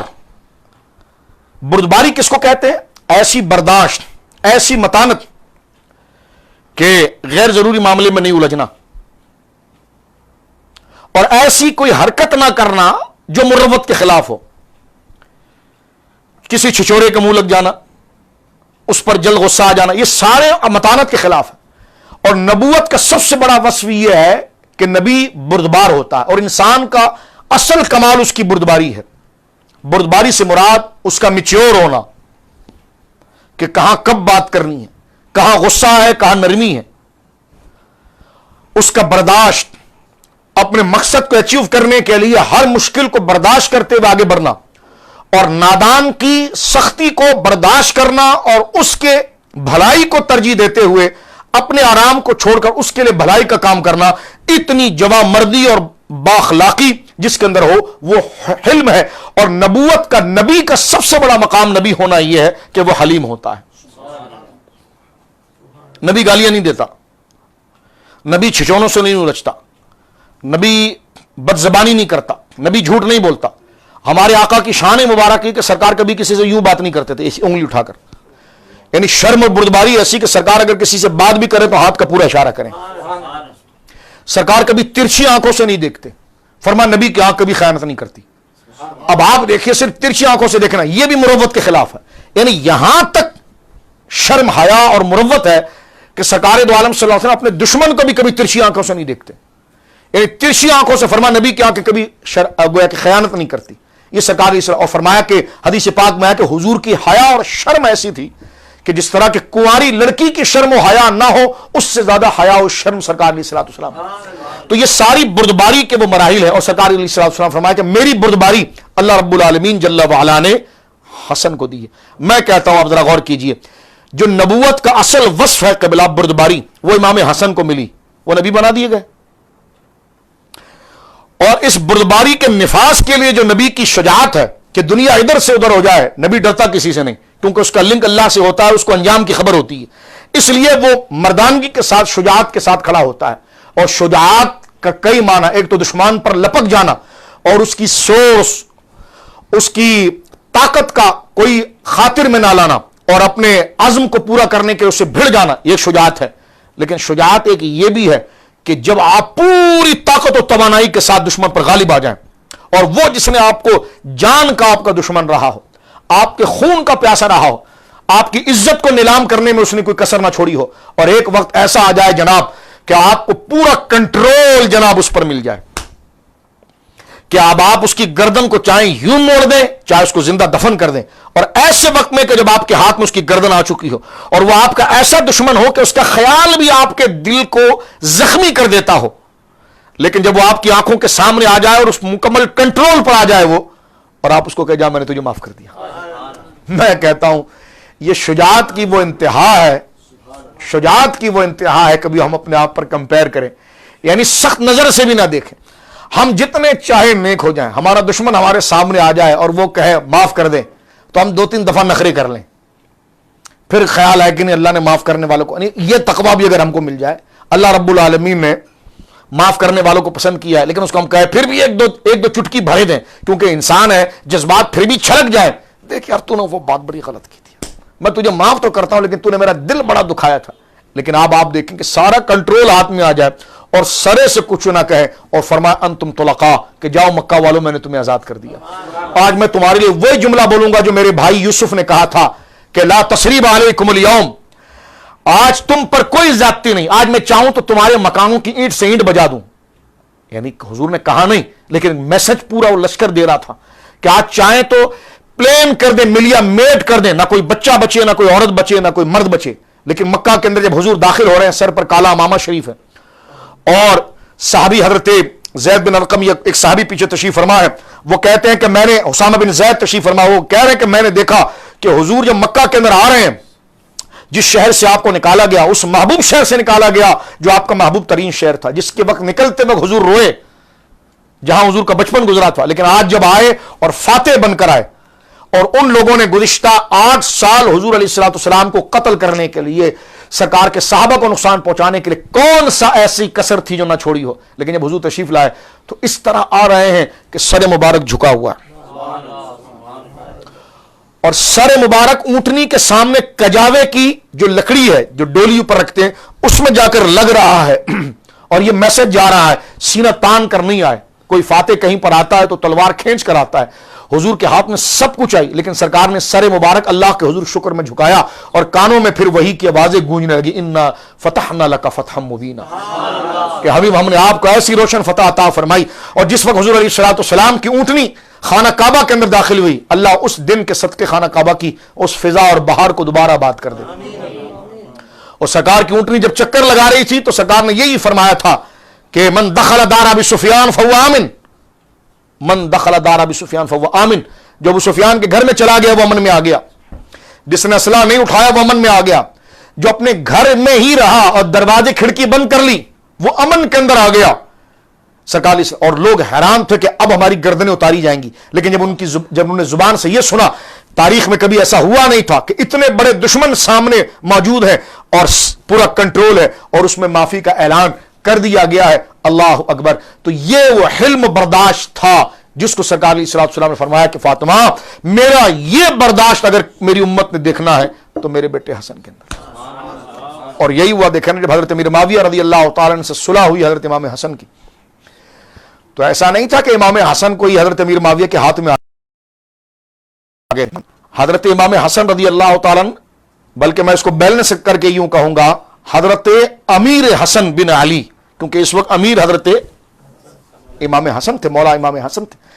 آپ کے لشکر کو دیکھ کر حضرت معاویہ بن ابی سفیان رضی اللہ تعالیٰ عنہما خائف ہوئے کہ یہ پورا سمندر سامنے سے چلا آ رہا ہے، اگر یہ آئے گا تو سارے ملک شام کو بہا کر لے جائے گا، لیکن وہ لشکر آ کر کھڑا ہو گیا۔ دیکھنے والے نے دیکھا کہ حضرت امام حسن اپنی سواری سے اترے اور آگے بڑھتے ہوئے حضرت معاویہ بن ابی سفیان رضی اللہ تعالیٰ عنہما کے ہاتھ میں آپ نے ہاتھ دے کر صلح کی، اور تاریخ کا صفحہ پھر نیا تیار ہوا۔ اب کہا گیا معاویہ بن ابی سفیان نہیں، فرمایا امیر معاویہ بن ابی سفیان رضی اللہ تعالیٰ عنہما۔ تو آپ اندازہ لگائیے یہ علم، تو یہ دادا ہے حضرت غوث اعظم رضی اللہ تعالیٰ، اور حضرت امام حسین رضی اللہ تعالی عنہ وردہ عنہ یہ نانا ہے حضرت غوث اعظم۔ اور اس کو اگر آپ تفصیلی کوئی کتاب مرتب کریں یا تقریر کریں تو ایک ایک غوث اعظم کی زندگی کے حالات کو آپ سامنے رکھ کر دیکھ سکتے ہیں کہ یہ باپ داداؤں کی صلاحیتیں اور کرامتیں آپ کی ذات مبارکہ کے اندر کیسی چھلک کے سامنے آئی۔ بات کو میں ایک آخری واقعے پر ختم کرنا چاہوں گا۔ اس خاندان میں تو ہر فرد ہی ولی تھا، یعنی غوث اعظم رضی اللہ تعالیٰ عنہ کے خاندان میں ہر فرد ہی ولی کامل تھا۔ یعنی حضرت امام حسن سے اگر آپ چلیں غوث اعظم رضی اللہ تعالیٰ عنہ کے والد کی طرف تو الگ ایک ایک کی سوانح حیات آپ پڑھیں تو اپنے وقت کے جید علماء، اللہ کے متقی اور پرہیزگار بندوں میں ان کا سے لے کر امام حسین تک اگر آپ چلیں تو اپنے وقت کے آفتاب و مہتاب اور اس گمراہ دور کے اندر لوگوں کے لیے ہادی اور مہدی ہے۔ لیکن میں اس میں دو شخصیات کا ذکر، ایک شخصیات کا ذکر کرنا چاہتا ہوں جس کو ہم نے بار بار کیا۔ حضرت امام حسن رضی اللہ تعالیٰ عنہ کے کئی شہزادوں میں سے دو شہزادوں کے نام بڑے تاریخ میں بڑے اونچے درجے پر آتے ہیں۔ ایک امام حسن کے خود بیٹے جو خود اپنے والد امام حسن کی طرح تھے، تو ان کا نام ہوا حسن مثنی، دوسرا حسن، یعنی حضرت امام حضور کی طرح، اور امام حسن کے بیٹے خود ایک حسن ہیں، ان کا نام ہے حسن مثنی۔ حسن مثنی وہ ہو بہو جناب جو ہے وہ حضرت مولا امام حسن کی طرح ہے۔ دوسرے بیٹے حضرت عبداللہ محض، توجہ آپ کی، انہی کی اولاد میں سے آگے آ رہے ہیں۔ ادھر سے امام حسن کے دوسرے بیٹے حضرت زید، حضرت زید، حضرت زید جو ہیں حضرت داتا صاحب کے دادا لگتے ہیں، یعنی اوپر سے دو بیٹے لے لیں، امام حسن، حسن مثنی اور حضرت زید۔ حضرت زید کی اولادوں میں میرے آقا گنج بخش فیض عالم سرکار داتا گنج بخیلی حجویری تشریف لائے اور چھٹی پشت کے اندر آپ تشریف لائے، کیونکہ حضرت داتا صاحب رحمۃ اللہ علیہ کا عرس اور وفات جو ہے وہ 460 ہجری ایک لکھا گیا ہے یا 465 ہجری لکھا گیا ہے۔ 465 ہجری حضرت داتا صاحب رحمۃ اللہ علیہ کا عرس کا سال ہے اور وفات ہے، اور 470 ہجری جو ہے وہ غوث اعظم کی ولادت ہے۔ یعنی آپ یوں سمجھیے کہ داتا صاحب رحمۃ اللہ علیہ کے دنیا سے پردہ فرمانے کے 5 سال کے بعد غوث اعظم رضی اللہ تعالی جیلان میں پیدا ہوئے ہیں۔ ملاقات تو نہیں، لیکن ہیں دونوں تایا زاد بھائی، دونوں حسنی سید ہیں، دونوں حسنی سید ہیں۔ بات کو سمیٹتے ہوئے میرے دوستوں بزرگوں، غوث اعظم، آپ کو یہ کہے گا کہ آپ غوث پاک کی بات کیوں نہیں کر رہے؟ میں نے کہا وہ خاندان اتنا بڑا ہے کہ غوث پاک تک آنے میں تو پھر، اور میں آپ سے بات کروں کہ اگر بندہ واقعی میں بندہ ہو، وہ کہتے ہیں بندے کا پتر ہو، تو بندے کا جو پتر ہوتا ہے، جو بندہ ہوتا ہے نا، واقعی میں بندہ ہوتا ہے، اس کے نزدیک سب سے قدر والے اس کے ماں باپ ہوتے ہیں، اس کے دادا پردادا۔ یہ ایک انسانیت اصول ہے۔ تو بلا تشبیہ میں کہتا ہوں غوث اعظم رضی اللہ تعالیٰ کی تعریف اللہ کی رضا کے لیے ہے، اور انہیں خوش کرنے کا سب سے بڑا ذکر ہے کہ ان کے والدین کو جو اللہ نے شان و عظمت عطا فرمائی۔ وہ اہل بیت پاک کے ایک فرد ہے کہ تیری نسل پاک میں ہے بچہ بچہ نور کا، تو ہے عین نور تیرا سب گھرانہ نور کا۔ حضرت غوث اعظم رضی اللہ تعالیٰ کی یوں سمجھ لیجئے کہ دادیوں میں ایک عظیم ہستی ہے جن کے ذکر کو میں نے بارہا کیا، اور آج طلب شفا کے لیے ہم ان کے ذکر پاک کو کہیں گے، اور آج انہی کے نام کا توسل اللہ رب العالمین کی بارگاہ میں آج کی اس نشست میں ہم پیش کریں گے۔ سیدہ نفیسہ رضی اللہ تعالیٰ، سیدہ نفیسہ پاک رضی اللہ تعالیٰ تاریخ کے بڑے مستند علماء نے اپنی گردنیں ان کی شانوں کے سامنے جھکائی ہے۔ حضرت سیدہ نفیسہ حضرت امام حسن کی پوتیوں میں سے ہیں۔ حضرت سیدہ نفیسہ، ان کے والد گرامی رضی اللہ تعالی عنہ یہ پوتے ہیں حضرت امام حسن کے، سگے پوتے، اور حضرت سیدہ نفیسہ پاک کے جو شوہر ہے سیدنا اسحاق، یہ حضرت امام جعفر صادق کے بیٹے ہیں۔ یعنی سیدہ نفیسہ پاک جو ہے یہ سرکار مولا امام جعفر صادق کی سگی بہو ہیں، کیونکہ سگے بیٹے اسحاق، کیونکہ جہاں حضرت امام جعفر صادق کے ایک بیٹے موسیٰ کاظم ہیں، وہیں پر ایک بیٹے اسحاق ہیں، تو اسحاق شوہر ہیں سیدہ نفیسہ پاک کے۔ سیدہ نفیسہ پاک کو خدا نے یہ مقام و مرتبہ عطا فرمایا ہے کہ آپ کی ذات سیدہ زہرا کے مرتبے کو واضح کر دیتی۔ یعنی ہم حیران ہیں کہ سیدہ زہرا پاک کی قدر و شان کتنی بلند ہوں گی کہ جو شان سیدہ نفیسہ پاک رضی اللہ تعالیٰ کی ہے۔ سیدہ نفیسہ پاک کا نکاح مدینہ منورہ میں ہوا، آپ داتا صاحب کی دادی ہیں اور آپ غوث اعظم رضی اللہ تعالیٰ کی دادی ہیں، اور یہ مقام و مرتبہ اس خاندان مبارکہ کا ہے۔ آپ نے شادی کے بعد اپنا وقت وہیں پر گزارا جو سیدہ زہرا پاک کا حجرہ تھا، جہاں پر سرکار آرام فرما رہے ہیں۔ تو سرکار علیہ الصلوۃ والسلام کے آرام مبارک، یعنی اگر آپ سنیری جالی کی طرف سے آئیں گے تو یہ سنیری جالی دروازہ ہے حضرت سیدہ عائشہ کے حجرے کا۔ آپ بیک سے آئیں گے باب جبرائیل سے، یعنی بالکل اس کا بیک ہے جو گرین جالیاں ہیں، اور وہاں پر دروازہ لگا ہوا ہے جو جہاں سے لوگ جن کو شرف ملتا ہے سرکار علیہ الصلوۃ والسلام کے روضہ مبارکہ میں حاضر ہونے کا، یہ حجرہ زہرا پاک ہے۔ یعنی بالکل اپوزٹ، یہاں پر سنہری جالی ہے، ادھر ہری جالی ہے، مانا کہ ہری جالی سراؤنڈنگ، لیکن جہاں پر مشہور ہے اصحاب الصفہ کا چبوترا۔ تو میرے دوستو یہ پیچھے کا حصہ سیدہ زہرا پاک کا حجرہ ہے، اور یہ آگے کا حصہ سیدہ عائشہ پاک کا حجرہ ہے۔ تو حضرت سیدہ نفیسہ نے اپنی زندگی کا طویل عرصہ جو ہے اس حجرہ مبارکہ کے اندر گزارا۔ آپ کی شادی بھی مدینے میں ہوئی، آپ کی زندگی کا اکثر حصہ وہاں پر گزرا۔ تاریخ ابن خلقان کے مصنف اور دیگر علماء نے اس بات کو ذکر کیا کہ آپ پھر اپنے وقت کے عمر کے حصے میں آپ مصر تشریف لے گئیں، اور مصر میں آج آپ کا بہت بڑا روضہ مبارکہ ہے قاہرہ کے اندر۔ مصر آپ تشریف لے گئیں، مصر جب آپ تشریف لے گئیں یہ دور تھا امام شافعی کا، بڑے بڑے علماء کا یہ دور مبارکہ تھا۔ سیدہ نفیسہ رضی اللہ تعالیٰ عنہا یہ وہ بابرکت اور برگزیدہ، ہماری ماؤں کی عزتیں ان کے قدموں پر قربان ہوں، ہماری دادیوں اور نانیوں کی عزتیں ان کے قدموں پر قربان ہوں۔ سیدہ نفیسہ کی شان و عظمت یہ ہے، آج بھی اجلہ اولیاء نے لکھا ہے کہ خدا کی رحمت کو راغب کرنے کے لیے جو بات آپ چاہتے ہیں کہ یہ بات اللہ اپنے کرم سے کر دے تو سیدہ نفیسہ کے نام کا جو ہدیہ پیش کیا جاتا ہے تو اللہ رب العالمین کی بارگاہ کے اندر ان ناموں کی قدر اور حرمت میں جو اللہ اپنے فضل سے شان عطا فرماتا ہے ان میں سیدہ نفیسہ کا نام رد نہیں ہوتا، جس کو ہمارے وہاں کہا جاتا ہے منت کے طور پر، توسل کے طور پر سیدہ نفیسہ پاک۔ تو میں اپنی بہنوں سے بھی کہوں گا کہ اپنے بچوں کی خوش بختی اور بالخصوص اس موجودہ مرض اور وبا کے اندر اللہ سیدہ نفیسہ پاک کے صدقے اس وطن عزیز اور عالم اسلام کو اس وبا سے ہمیں اور تمام مسلمانوں کو اللہ رب العالمین جل وعلا محفوظ رکھے۔ سیدہ نفیسہ پاک کی کرامت ایسی ظاہر ہوئی کہ آپ ایک دن وضو فرما رہی تھی اپنے حجرہ مبارکہ کے اندر، پڑوس میں یہودی رہتے تھے، یہودن اپنے بچوں کو لے آئی آپ کے گھر کے اندر، تو آپ وضو فرما رہی تھی تو اس یہودن کی جو بچی تھی یا بچہ تھا وہ فالج زدہ تھی، اور ماں کی ظاہر سی بات ہے کہ بچہ اس آزمائش سے گزر رہا ہو تو ماں باپ پر کیا کیفیت ہوگی آپ اس کا اندازہ لگا سکتے ہیں۔ تو اس ماں کی ترس تکلیف کو دیکھ کر سیدہ پاک کو بڑا ترس آیا، آپ وضو فرما رہی تھی، ہم نے تو حدیثوں میں سرکار کے مقام کو پڑھا ہے کہ سرکار وضو فرما رہے ہیں اور سرکار کی خادمہ باندی حضور کو وضو کرا رہی ہے، اور اتنے احسن طریقے سے حضور کو وضو کرایا کہ سرکار نے اٹھتے وقت، سرکار علیہ السلام نے اٹھتے وقت، جو آپ میرے ہاتھ اس لائق نہیں ہے، سرکار کے جو اپنی غسل فرمایا میرے آقا نے، تو بدن مبارکہ سے جو ابھی قطرے پانی کے زمین پر آ رہے ہیں، سرکار نے اٹھتے وقت بلا تشبیہ ایک نور کا تصور کیجئے، اور اس خادمہ کے چہرے کے اوپر سرکار نے اس طرح ناخون سے جو پانی تھے اس کو چھڑک دی۔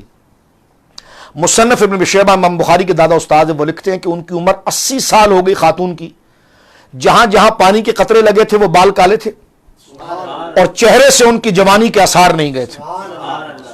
تم کہتے ہو نبی کیا کر سکتا ہے؟ میں نے کہا نبی کے جسم سے جاری ہونے والا پانی، اب آپ دیکھیں اس لیے اعلیٰ حضرت امام اہل سنت سے پوچھا گیا کہ ہم جو وضو کرتے ہیں، وضو کرنے کے بعد ہمارے بدن سے جو پانی ٹپکتا ہے، یہ پانی کا کیا حکم ہے شن؟ تو علماء کہتے ہیں یہ پانی مستعمل ہے۔ مطلب کیا ہے؟ یعنی یہ پانی ہمارے بدن پر اگر لگ جائے نا تو ہمارے بدن کا کپڑا ناپاک نہیں ہوگا، لیکن اس پانی کو جمع کر کے ہم دوبارہ وضو نہیں کر سکتے، کیونکہ ایک وجہ سے یہ پانی ناپاکی کے زمرے میں آ گیا ہے، یعنی اب یہ پاک نہیں کرے گا۔ طاہر غیر مطہر، پاک ہے لیکن پاک نہیں کر سکتا، پاک ہے بولیے پاک نہیں کرتا، یعنی جو پانی استعمال شدہ ہو جائے، مستعمل ہو جائے وہ پانی، اس لیے مستعمل پانی پینا بھی جائز نہیں، مستعمل پانی پینا بھی جائز نہیں۔ مستعمل پانی جو استعمال شدہ ہو گیا وہ ناپاک تو کسی چیز کو نہیں کرے گا، لیکن پاک کے اندر وضو خانے میں وہاں وضو کرتے ہیں اور وہاں سے چل کر آپ آتے ہیں اور آپ کے ہاتھ سے جو پانی گرتا ہے یہ گناہ ہے، یہ پانی مسجد میں گرنا جائز نہیں ہے۔ اس لیے علماء نے لکھا کہ اپنے ساتھ کوئی کپڑا رکھا جائے، وضو کا یہ مسئلہ سمجھ لیجیے، کپڑا رکھا جائے، جیسی بندہ وضو کرے نا تو وضو کر کے اعلیٰ حضرت نے لکھا کہ پورا بدن خشک نہ کرے، منہ کو پورا خشک نہ کرے، پورا نہ سکھائیں، آپ اتنا سکھائیں کہ پانی آپ کے کپڑے پر نہ گرے۔ کپڑا ناپاک تو نہیں کرے گا، لیکن شریعت نے اس کو پسند بھی نہیں کیا کہ آپ کا پورا آگے سے کرتا آپ نے داڑھی اس طرح دھوئی ہے کہ آپ کا پورا سینہ بھیگ رہا ہے، یہ کوئی طریقہ کار نہیں، یہ تہذیب نہیں، کیونکہ وہ مستعمل پانی ناپاک تو نہیں کرتا، لیکن ایسا بھی کوئی قدر والا نہیں کہ اس کو قدر سے دیکھا جائے، سمجھ رہے؟ تو لہذا وضو کرنے کے بعد چہرہ خشک تو کریں گے آپ، لیکن ایسا خشک نہیں کریں گے جو بالکل خشک ہو جائے، اس کی تری کچھ باقی رہے، کیونکہ حدیث پاک میں آیا کہ یہی تری قیامت کے دن چہرے کو منور کرے گی۔ تو آپ بدن کو سکھائیں گے ضرور، اتنا سکھائیں گے کہ قطرے نہ گرے، لیکن اس کی تری کو آپ ختم داڑھی سے نہیں کریں گے، چہرے سے آپ نہیں ختم کریں گے، بس ایسا کریں گے کہ جس سے قطرے جو ہے وہ زمین پر نہ گرے۔ اعلیٰ حضرت سے پوچھا گیا کہ ہمارا پانی جو ہمارے بدن پر استعمال ہو جاتا ہے وہ تو ہے مستعمل، حضور نے جو وضو فرمایا علیہ الصلوۃ والسلام، بہت خطرناک اور بہت بڑا سوال، اس کا جواب امام احمد رضائی دے سکتے تھے۔ فرمایا کہ جو وضو فرمایا حضور علیہ الصلوۃ والسلام نے، اور آقا کریم علیہ الصلوۃ والسلام کے بدن پاک سے جو پانی جو آ گیا ہے ہاتھ مبارکہ پر، تو وہ پانی کو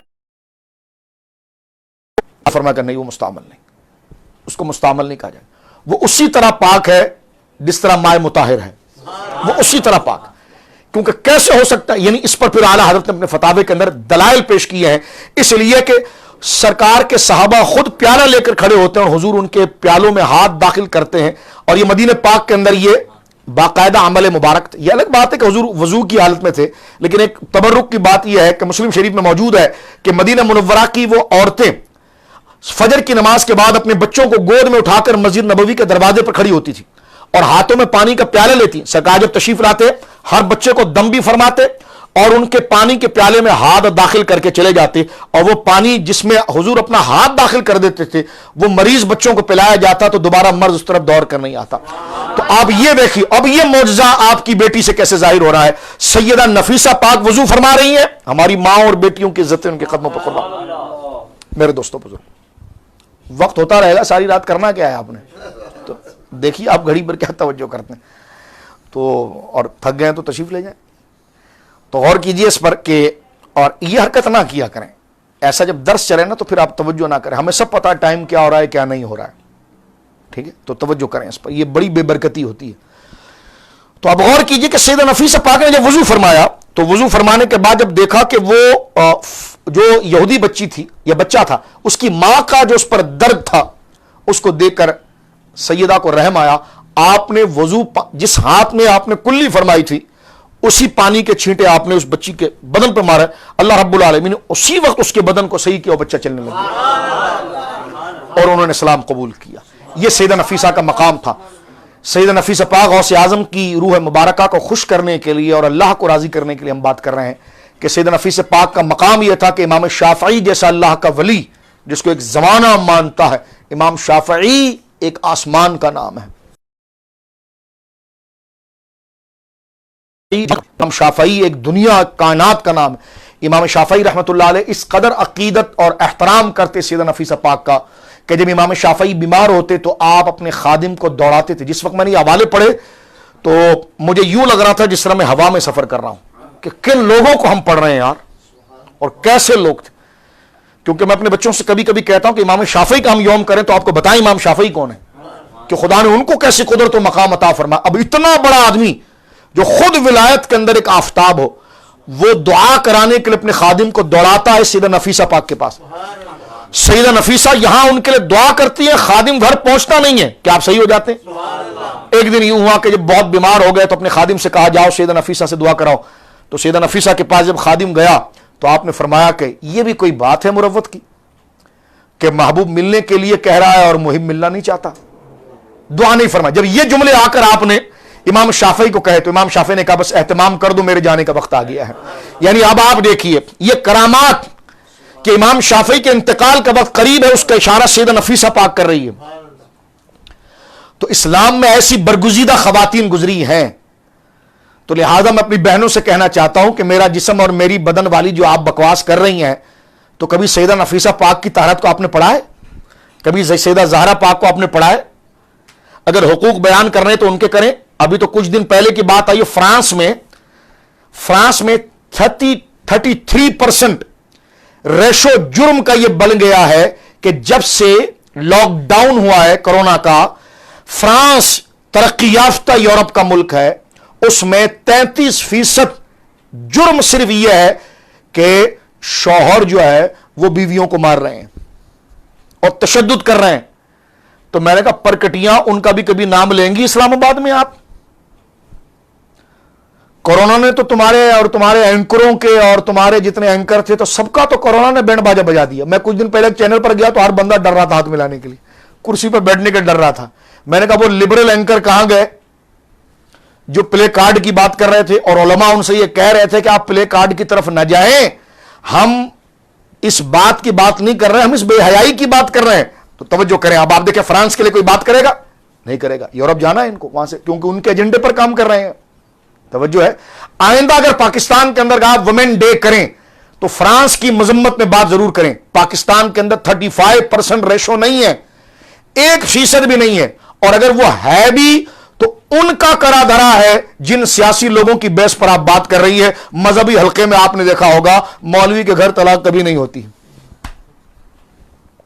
یہ میں آپ کو بتا دوں، یا مذہبی لوگوں کے ساتھ جو جڑے ہوئے ہیں ان میں اکثریت حقوق کو جانتی ہے۔ تو آپ مذہب کو بنیاد نہ بنائے، اس لیے کہ اسلام ہی ہے وہ کہ جو آج ہماری بہنیں جو تلاوت کر رہی ہیں کوئی جبر کی وجہ سے نہیں، نقاب کر رہی ہیں جبر کی وجہ سے نہیں، ان کو پتا ہے کہ ان کو حق اگر کسی سے ملا ہے تو اسی رب نے دیا ہے جو سیدہ زہرا کا رب ہے، جو سیدہ نفیسہ کا رب ہے۔ حضرت امام شافعی رحمۃ اللہ علیہ کا جب انتقال ہوا، تاریخ ابن خلقان لکھتے ہیں کہ جناب بہت بڑا جنازہ ان کا ہوا، اور حضرت امام شافعی کی وصیت تھی کہ میرے جنازے کے بعد میرے لاشے کو اٹھا کر حضرت سیدہ نفیسہ کے جو جھونپڑا ہے، جو آپ کا چبوترا ہے، جو آپ کا مکان ہے، اور جو آپ کا خستہ سا مقام بظاہر جو میں عرض کر رہا ہوں مبالغہ کے لیے جو حقیقی طور پر ہے موجود ہے، وہاں لے جانا، یعنی جو صورت کے اعتبار سے جھونپڑا نظر آ رہا ہے، لیکن آپ دیکھیں اس گھر کا طواف فرشتے کرتے ہیں۔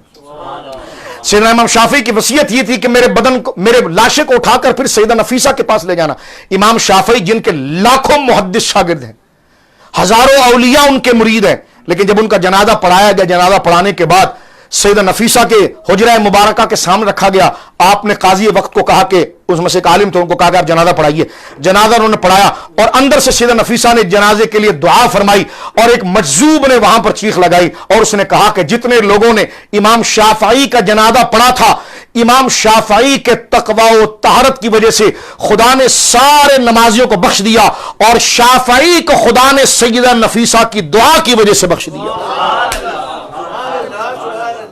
یہ مقام و مرتبہ ہے حضرت سیدہ نفیسہ پاک کا، جو بیٹی ہیں حضرت مولا مرتضیٰ کی، پوتی ہیں سیدنا مولا مرتضیٰ کی، پوتی ہیں سیدہ زہرا پاک کی۔ اللہ رب العالمین آج ختم قادریہ شریف کے اندر غوث اعظم رضی اللہ تعالی عنہ وردہ عنہ کے ذکر پاک کو جو ہم نے یہاں پر کچھ اہم موضوع کو ذکر کرنے کی کوشش کی، اور پرانے انہی نقوش کو اور ان نقوش کو زندہ کرنے کی کوشش کی ہے جو ہمارے دلوں کے اندر یقین کو بہت جلدی لائے گا اور اللہ کے عرفان اور نعمت کو ہماری طرف راغب کرے گا۔ ایک دفعہ پھر میں فیس بک پر جتنے لائیو ہمارے ساتھ ہماری بیٹیاں، ہماری بہنیں اور ہمارے بھائی موجود ہیں، میں تمام کے لیے دعا گو ہوں، آپ میرے لیے دعا کریں، اور میں بہت شکریہ ادا کرتا ہوں بزم علم و دانش کے تمام دوستوں کا، ایک دفعہ پھر تمام بزرگوں کا کہ جنہوں نے بڑے شوق کے ساتھ، بڑی محبت کے ساتھ اور بڑی توجہ اور انہماک کے ساتھ اس محفل کی طرف توجہ دلائی کہ ختم قادریہ شریف ہو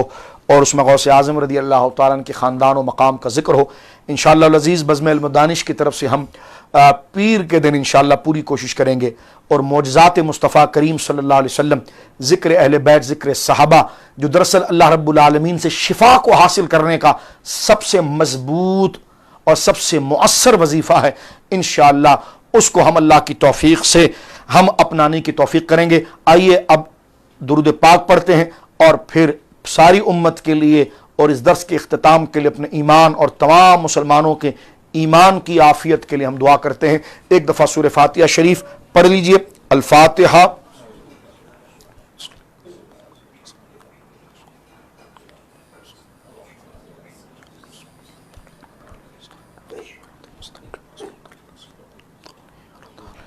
یا الہ العالمین اپنے فضل و کرم سے اس مجلس کو اپنی بارگاہ میں قبول فرما، جو کوتاہیاں غلطیاں ہوئیں مولا کریم معاف فرما، جو حق و ثواب ہے اس کا اجر عطا فرما۔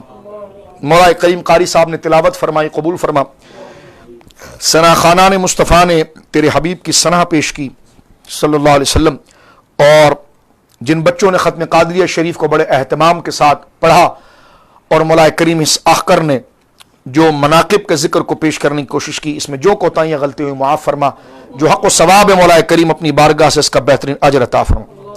مولا کریم سیدہ نفیسہ پاک کا ذکر ہوا، غوث اعظم کا ذکر ہوا، سرکار مولا امام حسن کا ذکر ہوا، مولا امام حسین کا ذکر ہوا، سیدنا صدیق اکبر فاروق اعظم کا ذکر ہوا۔ مولا کریم ان عظیم ہستیوں کے صدقے رحمت کو اس امت کی جانب متوجہ کر دے، مولا کریم رحمت کو اس امت کی جانب متوجہ کر دے۔ مولا کریم اس وبا سے، اصل وبا تو شک ہے، اصل وبا تو بے دینی ہے، اصل وبا تیری ذات پر شک، تیرے دین پر شک ہے، العیاذ باللہ۔ مولا کریم اس ظاہری وبا سے بھی اور ایمان کے جو خطراتی وبا ہے اس سے بھی ساری امت مصطفیٰ کریم کو محفوظ فرما، ہم تمام کو محفوظ فرما۔ مولا کریم بدنی شفا بھی عطا فرما اور عقیدے کی شفا بھی عطا فرما، ہمارا بدن بھی اس وبا سے متاثر نہ ہو اور مولا کریم ہمارا ایمان بھی کسی وسوسے اور الہاد اور شیطان و خناس کے وسوسے سے مولا کریم متاثر نہ ہو. مولا کریم جو بیمار، جو مریض ہو چکے ہیں انہیں شفا دے دے. جو اسپتالوں میں ڈاکٹرز اور جو ادارے کے افواج، رینجرز، پولیس، ڈاکٹر، سیاستدان، وکلاء، علماء، اساتذہ، مساجد کے علماء، جو بھی اپنی طرف سے اس قوم کو اویئر کر رہا ہے اور دوسروں کی خیرخواہی کے لیے بات کر رہا ہے، مولا کریم تمام کی حفاظت فرما، تمام کی حفاظت فرما. یہاں تک کہ میڈیا پر بھی اگر کوئی خدا ترس لوگ اچھی بات کر رہے ہیں، بہترین اجر انہیں عطا فرما. مولا کریم یہ وقت ہمیں اجتماعیت عطا فرما. مولا کریم ہمیں اتفاق عطا فرما. یا الہ العالمین پاکستان کی حفاظت فرما، تمام عالم اسلام کی حفاظت فرما. اللہم ارحم امت محمد صلی اللہ علیہ وسلم، اللہم ارحم امت محمد، اللہم ارحم امت محمد صلی اللہ علیہ وسلم. یا اللہ امت مصطفیٰ کریم صلی اللہ علیہ وسلم پر رحم فرما، شفا عطا فرما. مولا کریم جلد اس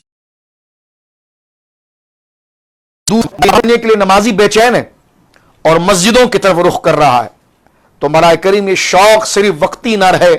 جب مسجد کے دروازے کھلے رہے، اذانیں ہوتی رہی، لوگ مسجدوں کے آگے سے گزر گئے، مسجدوں کا رخ نہ کیا. مولا کریم ہمیں تنگی میں بھی تجھے یاد کرنے کی اور فراخی اور مزے میں بھی تیرے ذکر کو مقدم رکھنے کی توفیق عطا فرما. جب صحت ہو جب بھی تیرے ساتھ یاد ہو، اور مرض و تکلیف ہو تب بھی صبر و استقلال کے ساتھ تیرے ساتھ یاد ہو. مولا کریم ہمیں آزمائش سے محفوظ فرما. ربنا لا تؤاخذنا ان نسینا واخطأنا ربنا ولا تحمل علينا اسرا كما حملته على الذين من قبلنا ربنا ولا تحملنا ما لا طاقة لنا به واعف عنا واغفر لنا وارحمنا انت مولانا فانصرنا على القوم الكافرين. مولا کریم جتنے مسلمان بہنیں بھائی ہمارے ساتھ دعا میں شریک ہیں، یا الہ العالمین تمام کی جائز مرادوں کو قبول فرما. ہماری قوم کو مولا کریم احتیاطی تدابیر کی توفیق دے دے. گھروں میں رہیں، کم ملیں. جو اس وبائی مرض کے لیے پھیلاؤ کا جو ذریعہ ہے، مولا کریم اس گناہ کے پھیلاؤ میں ہمیں محفوظ فرما، اسے روکنے کی توفیق ہمیں عطا فرما. مولا کریم اس بزم کو اپنی بارگاہ میں قبول فرما. حضرت طاہر مارفانی رحمہ اللہ کے درجات کو بلند فرما.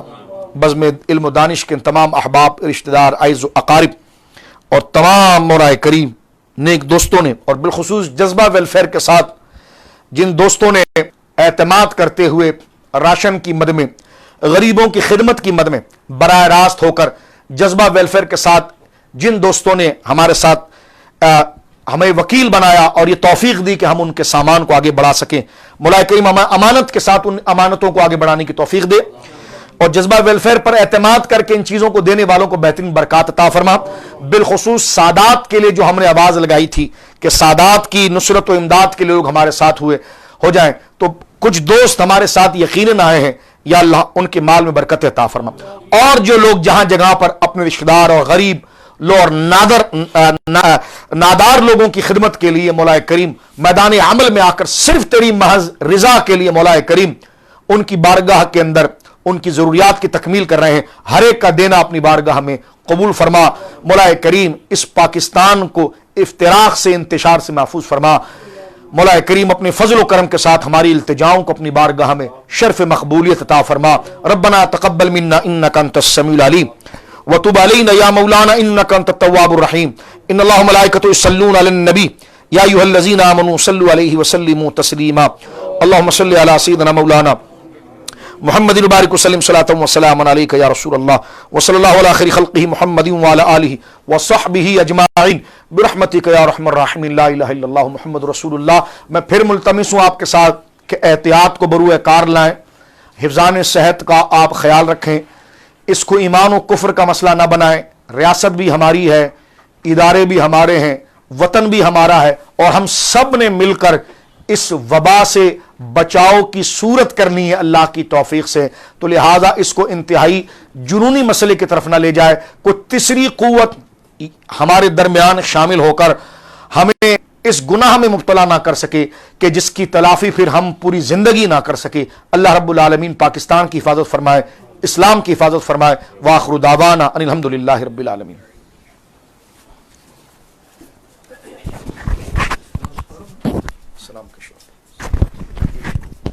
مصطفیٰ جان رحمت پہ لاکھوں سلام، شمع بز میں ہدایت پہ لاکھوں سلام، غوث اعظم امام تقی والنقا، غوث اعظم امام متقی والنقا، غوث اعظم امام متقی والنقا، جلوائے شان قدرت پہ لاکھوں سلام، مصطفیٰ جان